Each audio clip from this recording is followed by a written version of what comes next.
Halo, apa kabar teman-teman semua?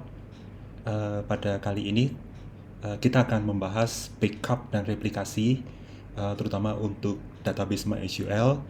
Eh, saya perlu sampaikan bahwa backup itu sangat penting ya, apapun bentuknya backup itu sangat penting dan lebih baik dilakukan terus-menerus. Karena backup itu merupakan salah satu business continuity planning, artinya nanti kalau ada masalah dengan infrastructure, dengan data, dengan sistem, kita memiliki backup yang sewaktu-waktu kita bisa restore dan bisnis kita bisa berjalan kembali seperti biasa. Oke, pada kali ini pembahasan adalah pengantar ya, pengantar replikasi MySQL. Ini adalah salah satu sesi ya, salah satu sesi pengantar. Ini adalah serial. Nanti kita akan bahas beberapa topik yang lain seperti bagaimana cara membuat replikasi, kemudian bagaimana membuat DRC ya. DRC itu adalah Disaster Recovery Center. Kemudian juga kita bagaimana membuat script untuk dashboard sehingga kita bisa memonitor kesehatan dari replikasi kita, dan jika ada masalah nanti ada alert otomatis via email. Dan nanti di pertemuan kelima mungkin kita akan bahas troubleshootingnya apa saja, jadi masalahnya apa saja yang mungkin timbul dari backup dan replikasi dan bagaimana cara kita mengatasinya. Nah, saya akan bahas sedikit tentang backup ya, tetapi walaupun demikian nanti topik utamanya adalah replikasi di MySQL. Nah, backup seperti kita lihat di sini, eh, kita punya sistem di tengah ini ya, di sistem, dan data disimpan di database server di sini. Nah, sedangkan di sebelah kiri ini adalah user. User ini bisa karyawan dari perusahaan tersebut atau masyarakat ya, masyarakat yang mengakses sistem kita. Nah, semuanya ini dilayani oleh database server di sini. Nah, ini semua data terkumpul di sini.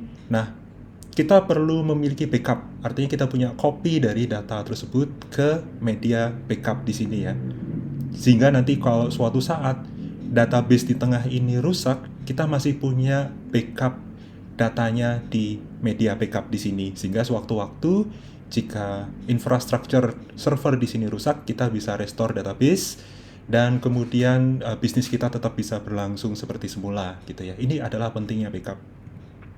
Nah, backup itu memiliki prinsip dasar 321 gitu ya. Seperti tadi saya sudah sampaikan bahwa backup ini merupakan bagian dari perencanaan keberlangsungan hidup bisnis kita ya. Jadi ini sangat penting. Jangan sampai bisnis kita moncer, lancar gitu ya. Tetapi kita nggak punya backup sehingga suatu saat jika infrastruktur rusak, kita nggak bisa ngapa-ngapain gitu ya, datanya hilang gitu ya, dan kita nggak bisa meneruskan keberlangsungan hidup kita. Jadi backup ini sangat penting. Nah, backup ini punya prinsip 321. Nah, ini yang berlaku secara umum di dunia IT ya. Yang pertama adalah kita mempunyai 3 backup. Ya, 3 backup itu satu primary backup dan 2 secondary backup gitu ya. Satu primary backup ini adalah yang seharusnya selalu online gitu ya. Yang dua media backup ini secondary ini tidak selalu harus online. Mungkin ini dua ini copy dari primary, itu bisa dilakukan gitu ya. Kemudian minimal ada dua media yang berbeda gitu ya. Jadi misalnya gabungan antara external hard disk atau disimpan di SAN atau NAS ya. SAN itu adalah storage area network, atau NAS adalah network attached storage. Jadi ini berbeda, walaupun kayaknya bolak-balik aja ya, tapi ini sebenarnya adalah sesuatu mekanisme network yang terhubung ke jaringan, tetapi mekanismenya berbeda. Mungkin suatu saat kita akan bahas lebih lanjut. Dan mungkin ada copy statik dalam bentuk CD-ROM atau USB drive, itu boleh juga dilakukan. Dan ada satu backup yang letaknya itu eksternal, jadi di luar dari perusahaan kita. Ini sangat penting ya, karena bisa jadi ada bencana alam atau kebanjiran. Ya, semoga saja tidak pernah terjadi, tetapi bisa saja itu terjadi dan kita harus mulai pikirkan bahwa seharusnya kita punya backup eksternal. Backup eksternal itu bisa juga di cloud ya, atau kita titip server di data center, ya, sifatnya jadi colocation, atau kita punya data center tersendiri di luar perusahaan juga boleh, atau kita bisa store ke bank ya. Jadi zaman dulu sekitar tahun 90-an gitu ya, itu seringkali backup itu disimpan di bank gitu ya, di bank dalam bentuk CD-ROM. Kita sewa brankas di sana, kemudian kita simpan backup-backup kita di sana.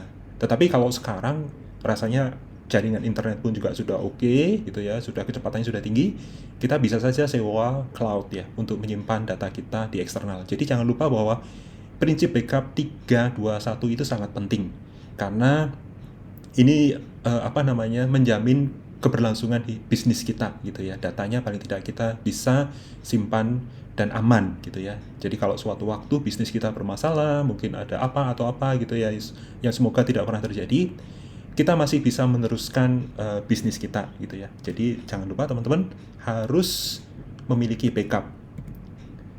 Nah, ini adalah backup mekanisme yang standar ya, yaitu sifatnya adalah snapshot data. Jadi kita punya copy data ya dalam suatu periode gitu ya. Misalnya setiap jam 12 malam atau setiap jam 12 siang kita snapshot data kita as is gitu ya. Kita copy ke media backup gitu ya. Sedangkan format dari backup itu bisa teks biasa dalam bentuk SQL atau dalam bentuk image atau binary. Jadi image itu bukan gambar ya, tetapi image drive. Jadi image drive itu bisa aja kita copy apa adanya satu drive gitu bisa jadi. Dan sifatnya periodik, jadi kita bisa tentukan berapa sih frekuensinya per hari gitu ya.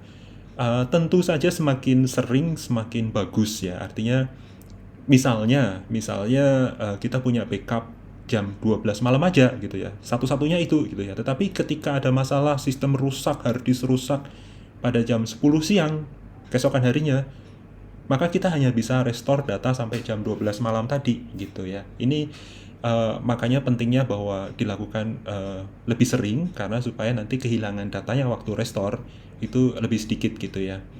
Dan bisa juga dilakukan secara remote ya. Jadi misalnya saya juga sering melakukan backup server di data center, kita backup di kantor atau di mana gitu bisa dilakukan ya.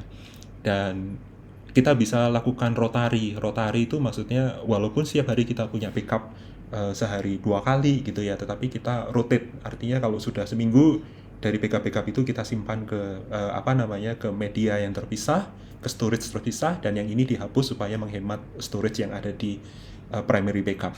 Itu bisa dilakukan ya. Sebenarnya kalau di MySQL itu ada utility khusus namanya Auto MySQL Backup, itu bagus sekali, sudah ada rotarinya, sudah ada weekly dan monthly gitu ya. Jadi nanti untuk backup weekly itu tersimpan dalam storage terpisah. Jadi minggu pertama, minggu kedua, minggu ketiga, dan seterusnya sampai 1 tahun. Nanti bulanan juga ada dalam storage terpisah, itu bisa juga dilakukan gitu ya. Itu sangat bagus sekali gitu ya. Tetapi backup ini sebenarnya ada kelemahannya juga, tetapi sebelum kita menginjak ke kelemahan, kita akan coba lihat keunggulannya apa dulu ya. Keunggulan dari backup ini adalah bahwa dia memiliki snapshot per waktu. Semakin sering semakin bagus. Kenapa? Karena jika terjadi suatu masalah atau kita melakukan audit terhadap suatu operasi database, itu kita bisa pilih kita mau restore data yang mana, snapshot yang mana, yang jam berapa, yang hari apa, itu bisa dilakukan gitu ya. Jadi contohnya kesalahan ya, ada suatu kesalahan operasi di database, misalnya delete gitu ya. Wah, delete-nya jam 10 gitu ya. Tapi datanya hilang semua atau drop database gitu, itu salah operasi ya, malpraktek istilahnya ya. Nah, kita masih bisa backup misalnya jam 9 gitu ya, restore data backup yang jam 9. Jadi kita bisa snapshot, atau juga bisa dilakukan dalam rangka audit ya, audit. Jadi saya ingin melihat data bulan Januari bulan lalu gitu ya.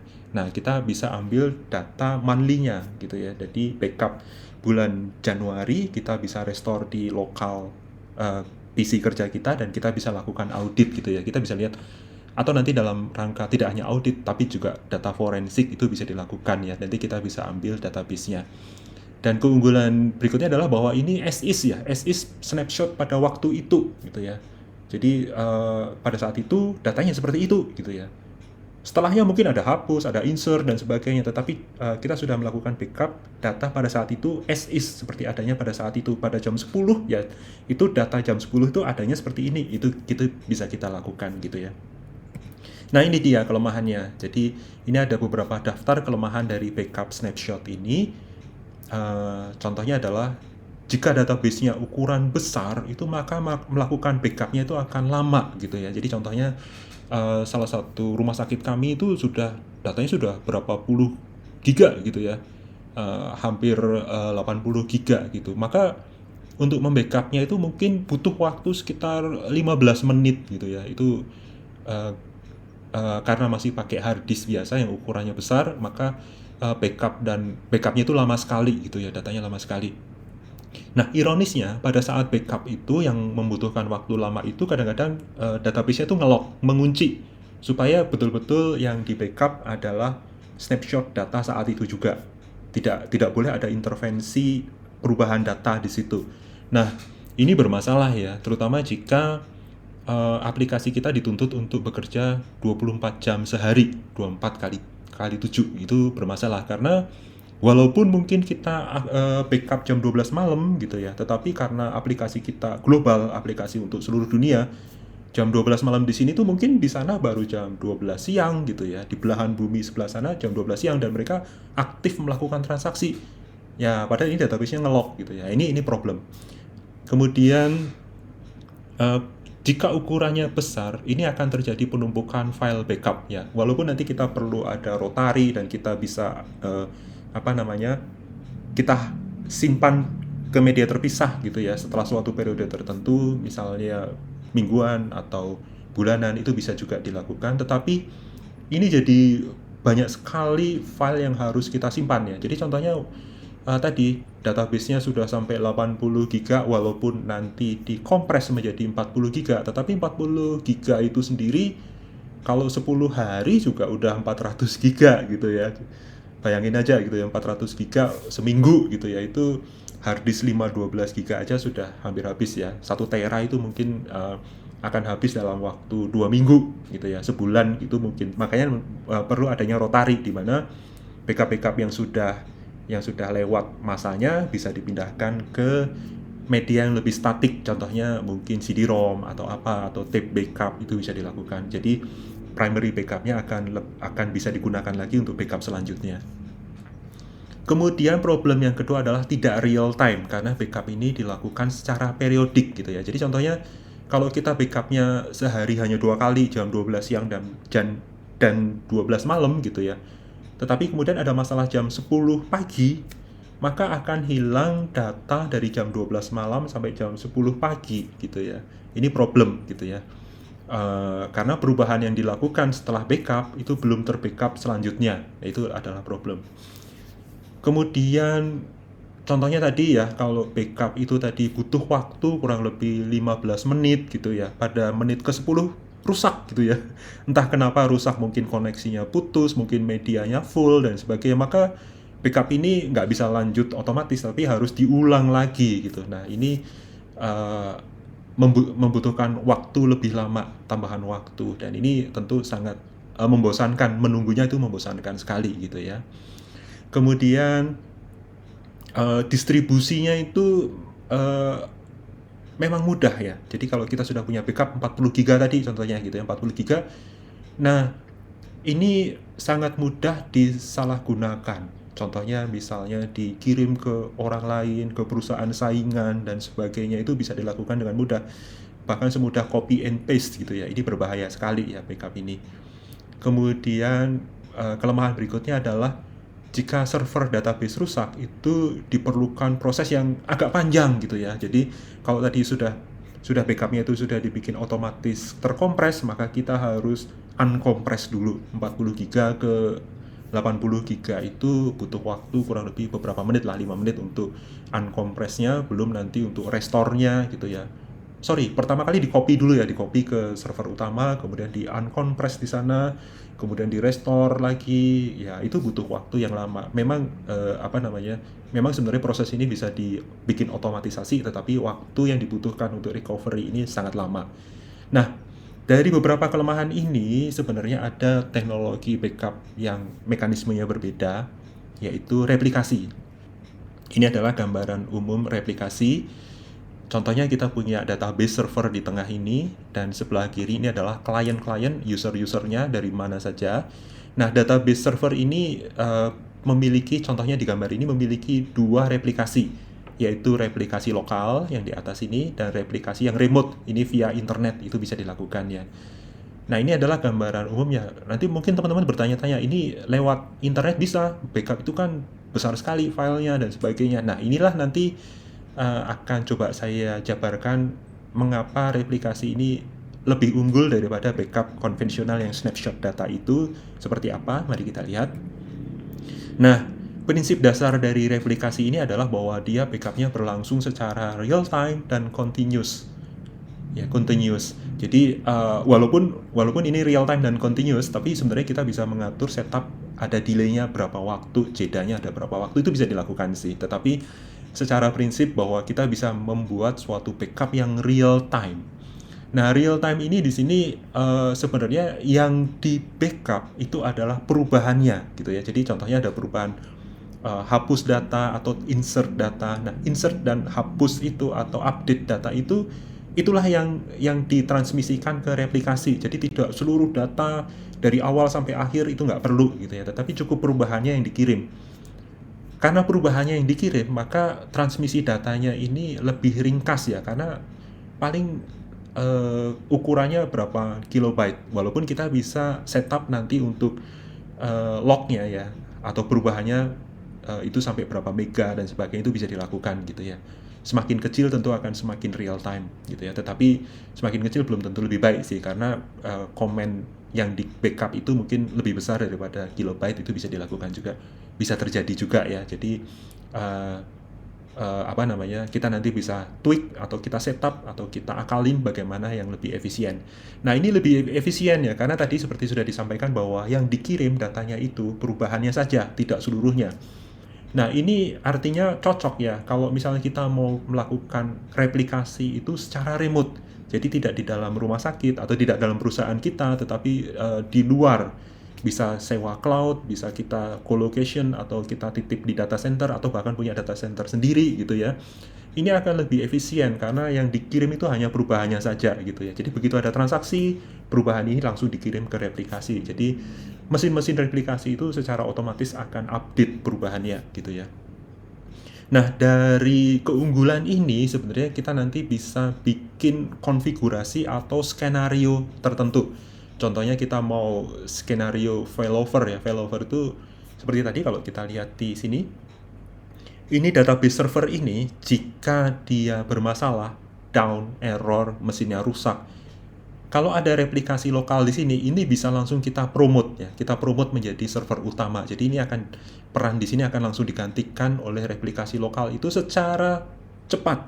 Artinya tidak perlu nunggu sejam 2 jam seperti kalau backup harus ada waktu copy datanya, harus ada restore, harus ada uncompress dulu baru restore. Tapi kalau ini enggak, karena datanya itu sudah ready gitu ya. Jadi data di database server ini di replikasi itu mirip ya, real time sama gitu ya. Mungkin ada delay-nya gitu ya kalau bermasalah, tetapi secara prinsip idealnya sama. Jadi begitu server utama ini error, maka server replikasi lokal itu bisa menggantikannya secara langsung, bahkan tidak membutuhkan waktu lama ya, hanya mengubah routingnya aja, mungkin IP-nya dirubah dan sebagainya, itu sudah langsung bisa up, bisa langsung running. Nah, ini kalau misalnya kita akan menggunakan failover. Tetapi keunggulan yang tidak ada di backup konvensional adalah bahwa kita bisa membuat skenario di mana replikasi itu bisa meningkatkan performa sistem kita secara drastis gitu ya. Itu nanti kita akan bahas di next slide ya. Jadi kita bisa konfigurasikan bahwa replikasi itu menjadi load balancing. Load balancing itu artinya kalau biasanya kita punya server satu dan itu melayani seluruh klien, seluruh user gitu ya. Nah, kalau kita punya replikasi, kita konfigurasi sebagai load balancing ya. Itu nanti kita bisa bagi-bagi, kamu user secara otomatis user ini dialihkan ke server yang satu, kemudian ini akan di server yang kedua dan sebagainya. Itu kalau kita menggunakan load balancing. Tetapi kita juga bisa konfigurasikan sebagai high performance.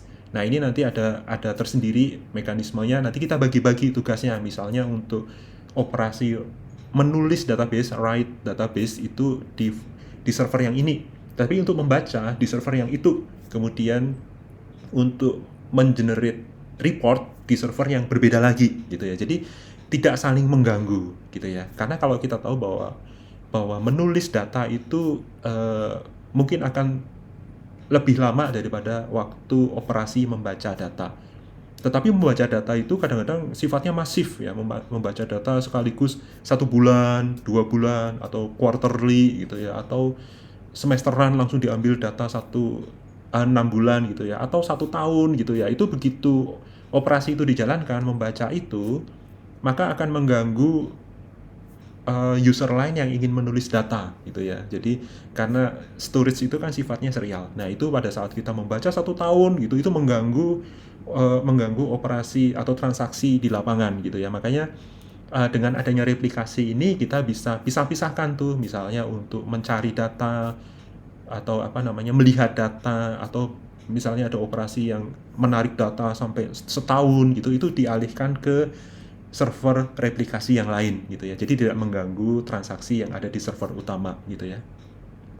Yang lebih asik adalah bahwa seperti tadi sudah disampaikan bahwa konfigurasi dari replikasi ini sangat fleksibel ya. Fleksibel itu nanti tergantung dari teman-teman punya tujuan seperti apa gitu ya. Mau hanya sekedar high availability gitu ya, atau failover gitu ya.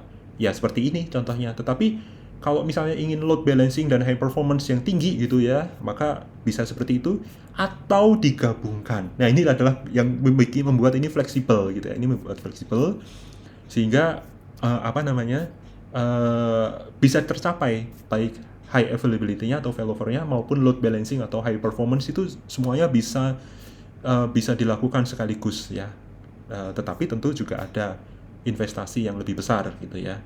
Nah, selain itu juga replikasi bisa dilakukan beberapa database sekaligus ya. Jadi misalnya secara sistem kita memiliki beberapa database ya, misalnya database transaksi, database untuk sistem yang berbeda, misalnya untuk accounting gitu ya, database untuk CRM gitu ya, database untuk ERP dan sebagainya. Nanti itu semua bisa langsung direplikasi sekalian gitu ya, sekaligus gitu. Itu bisa dilakukan.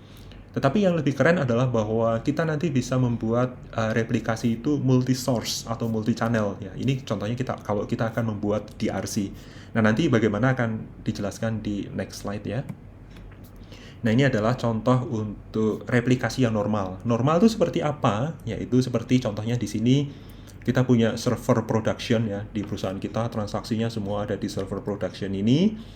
Tetapi kita punya replikasi lokal di sini ya, replikasi lokal di sini.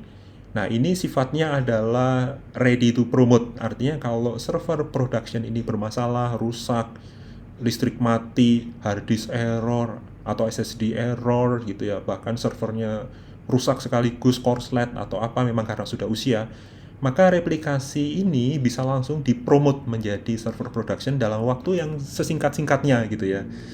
Lebih baik database untuk perusahaan yang ada di sini semuanya direplikasi di sini gitu ya. Nah, ini sebaiknya spesifikasi dari server replikasi ini setara dengan server production.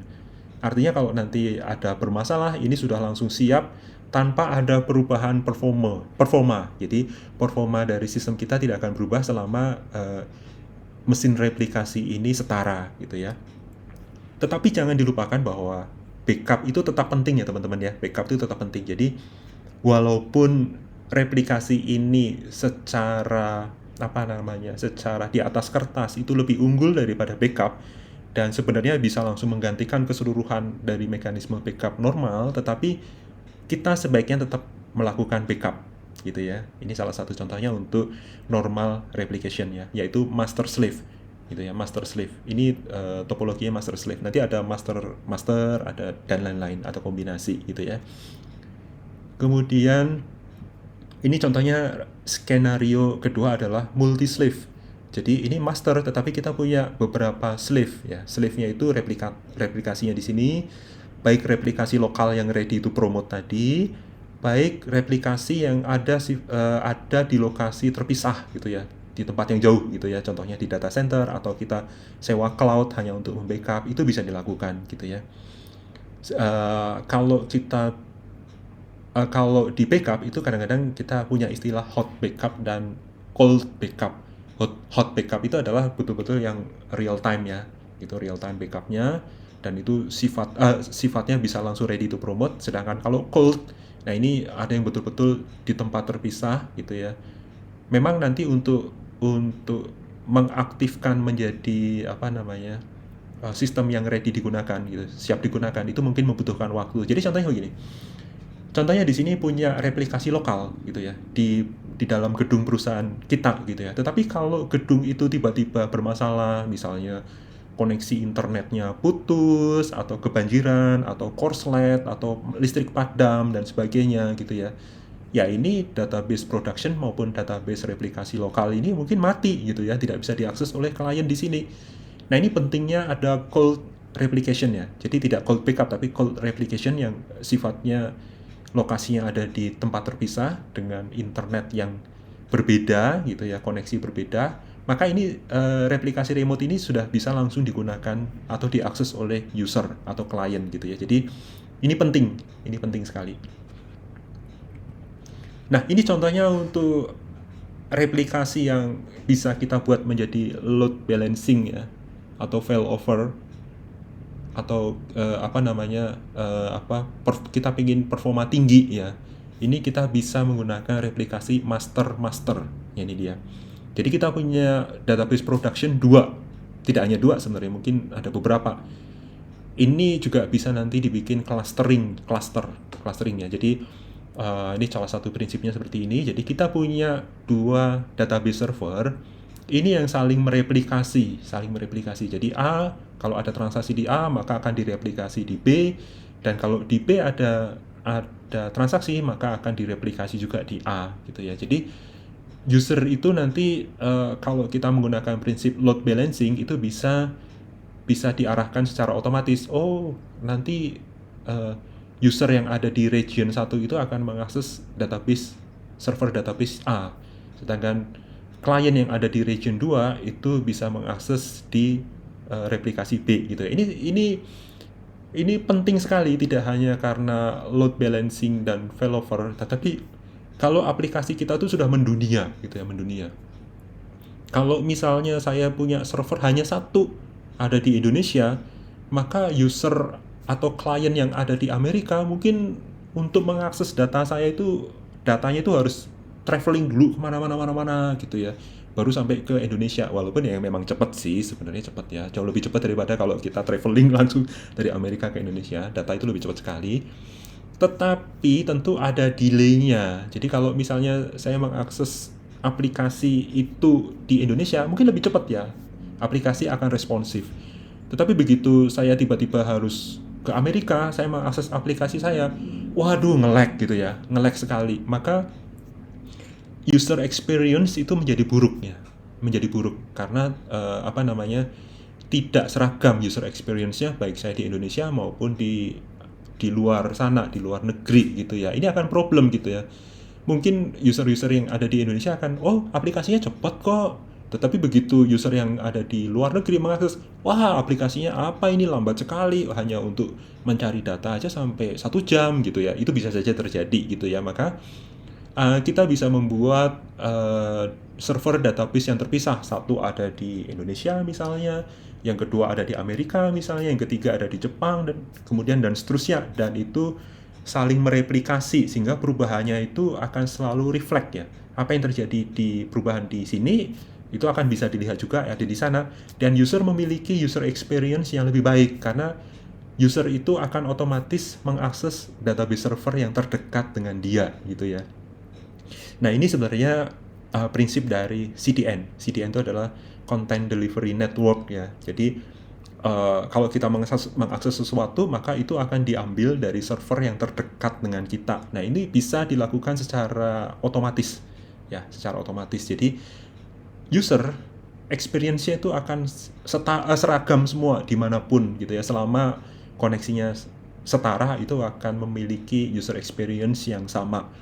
Nah, selain itu ini juga menjadi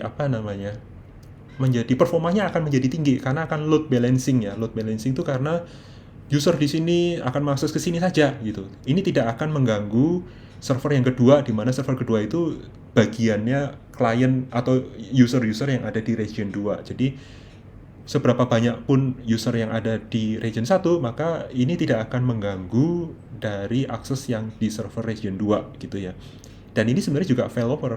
Artinya kalau misalnya server A ini tiba-tiba mati, padam gitu ya, data centernya tiba-tiba korslet atau apa, maka bisa langsung di route ke langsung di apa namanya dialihkan langsung ke database B gitu ya. Walaupun nanti pasti akan lebih lambat gitu ya, karena secara geografis juga sudah jauh sekali gitu ya. Tetapi sistem tidak sama sekali down gitu ya, karena bisa langsung dialihkan ke server yang berbeda. Ini sangat penting kalau misalnya kita punya prioritas di performance ya, ini penting sekali gitu ya. Dan ini menjadi pertimbangan sendiri bagi perusahaan mau sejauh apa akses ke sistem kita. Kalau memang usernya hanya di Indonesia, ya mungkin kita replikasinya server-servernya di Indonesia saja. Tetapi kalau begitu aplikasi kita sudah mendunia gitu ya, bisa diakses dari seluruh masyarakat dunia, maka replikasi yang clustering atau CDN ini sudah mulai harus dipertimbangkan gitu ya. Nah, selain itu replikasi juga bisa difungsikan sebagai DRC, yaitu Disaster Recovery Center. Jadi contohnya begini, perusahaan kami ya, kalau saya bekerja untuk memprovide sistem di rumah sakit ya, rumah sakit yang jaringan network korporasi yang sudah memiliki puluhan rumah sakit gitu ya. Nah, di sini masing-masing rumah sakit itu memiliki database transaksi sendiri-sendiri. Jadi contohnya ini ada di Jakarta gitu ya, ini ada di Bekasi. Di Bekasi pun ada 5 rumah sakit gitu ya. Kemudian di Semarang, kemudian di Kalimantan, di Sulawesi, di Sumatera ada berapa gitu ya. Nah, kita bisa replikasikan semua database itu dari semua cabang tadi ke satu server replikasi yang kita letakkan di data center. Sifatnya menjadi DRC gitu ya. Jadi suatu saat jika satu server di sini rusak, mungkin bahkan backup di sini rusak, hilang, replikasi di salah satu cabang A ini rusak, kita masih punya kopinya di DRC. Ini sangat penting sekali ya teman-teman ya. Nah ini contohnya, ini sangat penting sekali karena keberlangsungan hidup bisnis ini sangat tergantung dari sini gitu ya. Nah, bagaimana nanti akan membuat DRC, nanti ada suatu sesi khusus yang kita akan coba bersama-sama dan mensimulasikan beberapa cabang yang kita akan backup sekaligus gitu ya teman-teman ya. Nah, ini adalah salah satu contoh untuk replikasi multi-source atau multi-channel gitu ya. Oke, mungkin ini adalah kesimpulan dari keunggulan replikasi ini.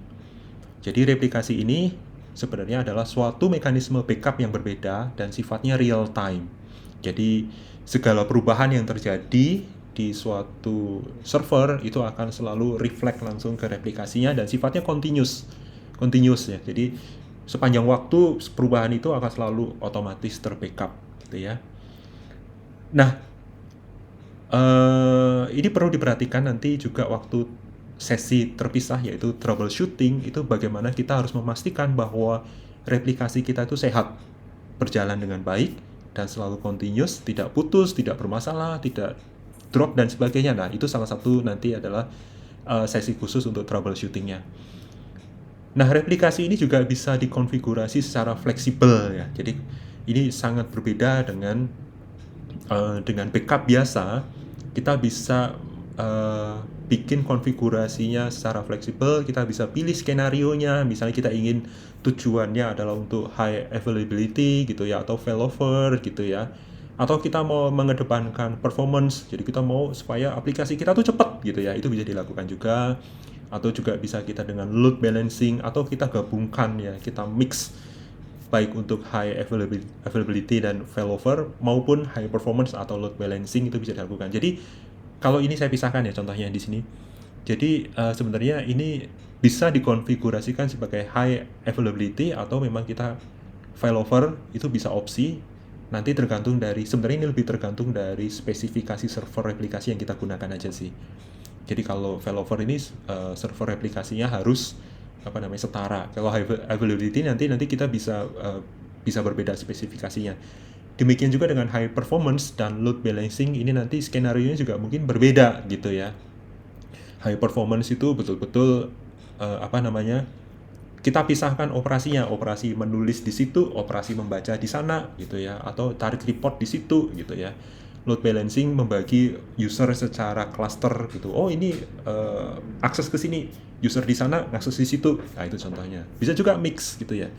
Nah, atau distributed kalau kita nanti mau bikin DRC gitu ya. DRC pun nanti ada hot backup dan cold backup ya. Nah, yang lebih penting dari replikasi ini adalah kita bisa menentukan performa dari sistem secara keseluruhan gitu ya. Jadi, teman-teman itu kadang-kadang berpikir, saya luangkan waktu sebanyak-banyaknya untuk optimasi script. Ya, itu nggak salah ya. Tetapi ada suatu titik di mana optimasi script program kita, sistem kita itu sudah mentok gitu ya. Itu hanya bisa tertolong ketika akses datanya itu kita ubah, kita bagi-bagi gitu ya. Itu bisa dilakukan di situ. Nah, replikasi ini sangat membantu performa sistem secara keseluruhan gitu ya. Nanti akan lebih dijelaskan lagi skenario-skenarionya gitu ya. Nah, kemudian ini bisa multi skenario. Multi skenario itu kita tidak hanya bisa memilih satu skenario, tetapi bisa digabungkan. Dan itu seperti tadi sudah dijabarkan sebelumnya adalah ini mempengaruhi sistem. Jadi kalau kita ingin sistemnya lebih cepat lagi, kita bisa lakukan tadi ya load balancing dan sebagainya. Dan artinya bahwa kita waktu mendesain sistem itu tidak hanya sekedar mendesain program kita, code kita, script kita, tetapi kita sudah mulai memikirkan bagaimana data itu disimpan dan bagaimana data itu kita ambil, kita kelola dengan cepat ya. Kadang-kadang kalau kita masih terfokus hanya di coding gitu ya, kita pokoknya codingnya harus cepat dan sebagainya, ya itu mungkin pada suatu titik akan mentok gitu ya. Tetapi kalau kita dibantu bagaimana menulis sistem, bagaimana menulis data, bagaimana mengambil data, bagaimana mengolah data, bagaimana dan sebagainya, itu akan mempengaruhi sistem secara keseluruhan gitu ya, dibandingkan kalau kita hanya satu server dan kita fokus di code gitu ya. Karena begitu nanti ada seseorang yang menarik data setahun gitu ya, itu akan mengganggu user lain ketika mengakses sistem. Ya, jadi itu tidak mutlak kesalahan dari sistem kita, kode kita, enggak, script kita enggak gitu ya, tapi terganggu dari faktor ini tadi, data ini, bagaimana data itu diolah. Itu akan sangat mempengaruhi. Jadi kita sudah mulai memikirkan, wah kalau misalnya aplikasi saya yang saya buat itu memang untuk transaksi yang sangat besar gitu ya. Nah itu nanti bagaimana memikirkan skenario-nya bagaimana. Bagaimana kalau data yang ditransfer itu besar-besar gitu ya. Jadi contohnya seperti aplikasi radiologi gitu ya, PACS contohnya, itu di mana datanya tuh ukurannya besar-besar gitu ya. Begitu nulis ini ke sini itu ngelok gitu ya. Itu bagaimana gitu. Nanti bagaimana caranya kita pisah-pisahkan gitu ya. Bagaimana kalau misalnya aplikasi kita punya dashboard. Dashboard itu di mana setiap detik gitu ya, kita akan refresh dashboard itu sehingga yang tampil di dashboard itu data real time per detik.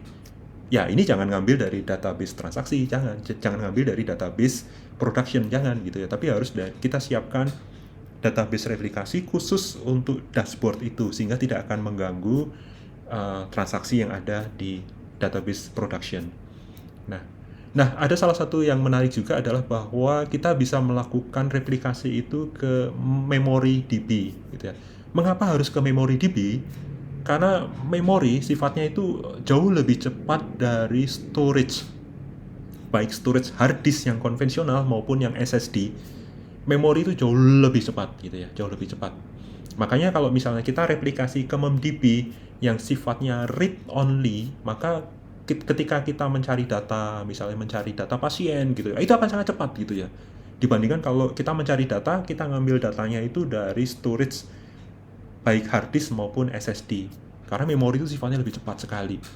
Nah, ini sangat membantu performa sistem kita secara keseluruhannya. Jadi tidak hanya melakukan pencarian, tetapi misalnya kita akan menampilkan grafik real time di dashboard gitu ya. Kalau datanya ini ada di memori, itu akan sangat cepat gitu ya. Dan yang lebih penting lagi adalah kalau misalnya kita melakukan analisa data. Analisa data itu kalau datanya sampai harus kita analisa data setahun, waduh, bisa gempor ya sistem kita ya. Nah, lebih baik data itu, database kita replikasi ke memori, sehingga nanti untuk analisa data, untuk eh, dan lain-lain ya, untuk lihat chart secara real time itu mengolahnya dari memori itu. Dan jangan khawatir sebenarnya, karena memori ya atau RAM sekarang itu sudah semakin murah ya. Jadi sudah jamak sekarang server itu memiliki memori itu sudah lebih dari 256 giga ya. 256 giga itu sekarang sudah lumrah dan harganya sudah cukup wajar. Jadi lebih baik jika kita punya replikasi ke memori ini, sehingga pencarian data itu akan sangat lebih cepat gitu ya. Itu akan sangat membantu. Kalau misalnya kita lihat di user, kamu mencari salah satu pasien gitu berapa lama? Oh, sampai berapa detik? Ya itu sudah problem sih. Lebih baik kalau kita pencarian itu, mencarinya itu dari RAM, dari memdb, itu akan sangat cepat. Karena bedanya jauh sekali ya. Itu saya sudah pernah benchmark ya, mengolah data sebulan, 2 bulan, 3 bulan, antara dari SSD, dari hard disk, dan dari memori itu jauh sekali. Karena memori itu bisa di bawah 1 detik, dimana kalau hard disk itu bisa 1 jam. Itu ya, jadi mengolah data setahun di hard disk itu bisa 1 jam, sedangkan di SSD itu bisa berapa detik ya, 10 detik atau 20 detik, tetapi memori di bawah 1 detik. Jadi bedanya itu jomplang sekali gitu ya, jomplang sekali. Jadi kalau memang data yang disimpan di database kita itu sudah sampai berapa ratus giga, mungkin kita akan lebih baik membuat replikasi ke memori DB gitu ya teman-teman ya. Oke. Ini adalah salah satu skenario yang berlaku yang bisa kita terapkan di perusahaan kita ya, seperti tadi sudah kita bahas. Jadi kita punya master database di sini, kita spesialkan dia atau kita khususkan dia untuk write only. Jadi menulis data dan sebagainya atau mengupdate data itu selalu ke sini gitu ya.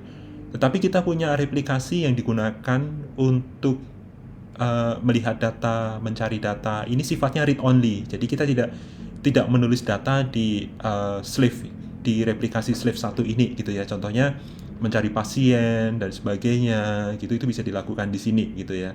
Ini salah satu skenario di mana kita bisa terapkan di grup perusahaan. Ini contohnya ada di satu cabang perusahaan gitu ya. Kita bisa lakukan seperti ini. Ya, jadi satu database server yang utama ini khusus hanya untuk menulis atau mengupdate, baik insert maupun update gitu ya. Itu bisa dilakukan di database di sini. Kemudian untuk mencari, melihat data gitu ya, itu bisa dilakukan di slave 1, ini read only. Jadi tidak boleh menulis di sini. Kemudian kita punya slave 2, di mana ini untuk menarik laporan, untuk dashboard, mungkin untuk AIS ya. AIS itu artinya Executive Information System. Nah, itu bisa ditarik dari slave kedua di sini gitu ya. Jadi ini tidak saling mengganggu. Jadi user di sini transaksi ya cepet-cepet aja gitu ya. Karena begitu dia ingin membaca, maka dia akan dialihkan ke replikasi 1 ini gitu ya. Ini untuk melihat, mencari data itu bisa di sini. Tetapi begitu menulis harus selalu ke master gitu ya. Sedangkan para manajer, direktur atau BOD ya, direktur, BOD dan sebagainya itu mengakses ke slave 2 gitu. Jadi tidak terganggu. Tidak user yang di sini tidak terganggu gitu ya. Dan manajer, direktur, BOD itu juga tidak terganggu dengan adanya transaksi di sini. Jadi semakin besar transaksi di sini tidak akan mempengaruhi pencarian data gitu ya.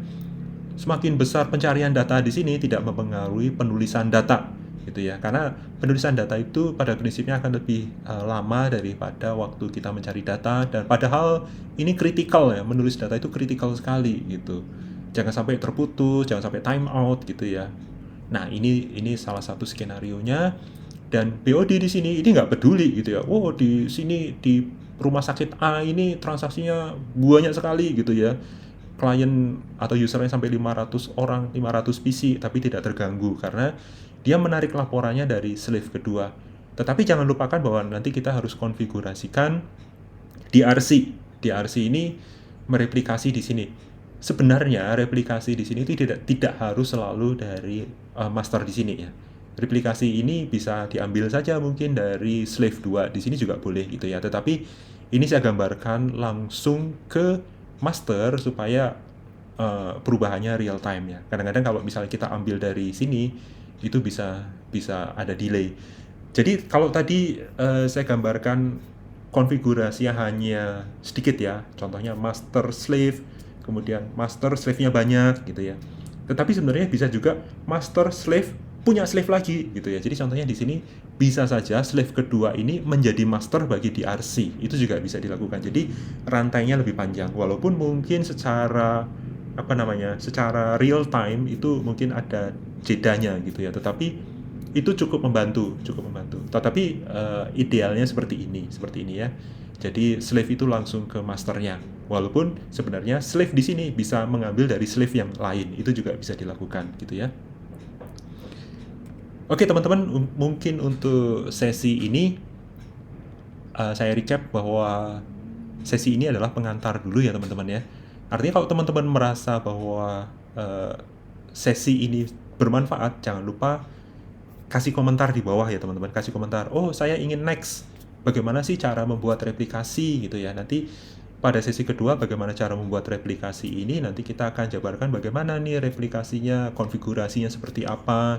Kalau kita skenario-nya ambil yang skenario A, kita akan konfigurasi secara A. Kalau konfigurasi B, skenario B, maka kita akan konfigurasikan dengan cara B gitu ya. Nanti sesi ketiga bagaimana kita membuat DRC.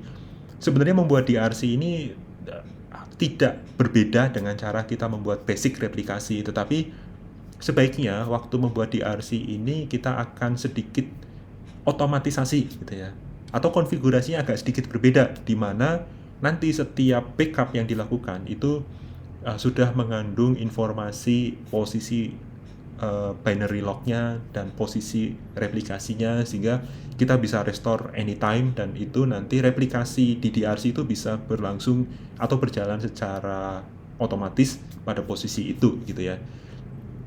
Kemudian di sesi keempat kita akan membuat script dashboard dan nanti script untuk alert kalau ada putus, kalau ada masalah, nanti otomatis akan mengirimkan email otomatis ke email kita. Itu bagaimana caranya. Jadi nanti kita akan membuat scriptnya. Jadi ini nanti kita akan menggunakan bahasa PHP saja yang mungkin lebih gampang gitu ya. Tetapi PHP ini kita jalankan dari cron job untuk memonitor kesehatan dari replikasi kita. Kemudian di sesi terakhir kita akan troubleshooting masalahnya apa yang mungkin timbul dari replikasi ini, apa saja dan bagaimana kita menemukan solusinya. Karena kadang-kadang kalau hanya putus gitu ya, kita coba jalankan atau kita up lagi secara manual tidak bisa, mungkin masalahnya tidak sesederhana itu. Nanti kita akan coba lihat pesan-pesan kesalahannya apa dan bagaimana kita mengatasi pesan-pesan masalah itu, dan bagaimana kita menjaga supaya replikasi itu bisa berjalan dengan lancar. Dan kalau perlu ya seperti dari script sesi nomor 4 tadi, membuat script dashboard, itu nanti kita bisa lakukan backup restore secara otomatis. Itu sangat menyenangkan sekali ya teman-teman ya. Tetapi jangan lupa klik like dan subscribe supaya kita akan teruskan program berbagi teknologi ini, berbagi pengetahuan ini ya teman-teman ya. Mungkin bagi teman-teman yang sudah memahami sekali bagaimana backup dan replikasi, mungkin melihat ini sudah biasa, tetapi banyak teman-teman di sana yang belum memahami pentingnya backup dan bagaimana keunggulan replikasi dan bagaimana kita memilih menggunakan replikasi ini. Makanya teman-teman jangan lupa komentar supaya kita bisa lanjutkan ke sesi berikutnya. Oke, terima kasih teman-teman. Sampai jumpa lagi di sesi selanjutnya. Sampai jumpa.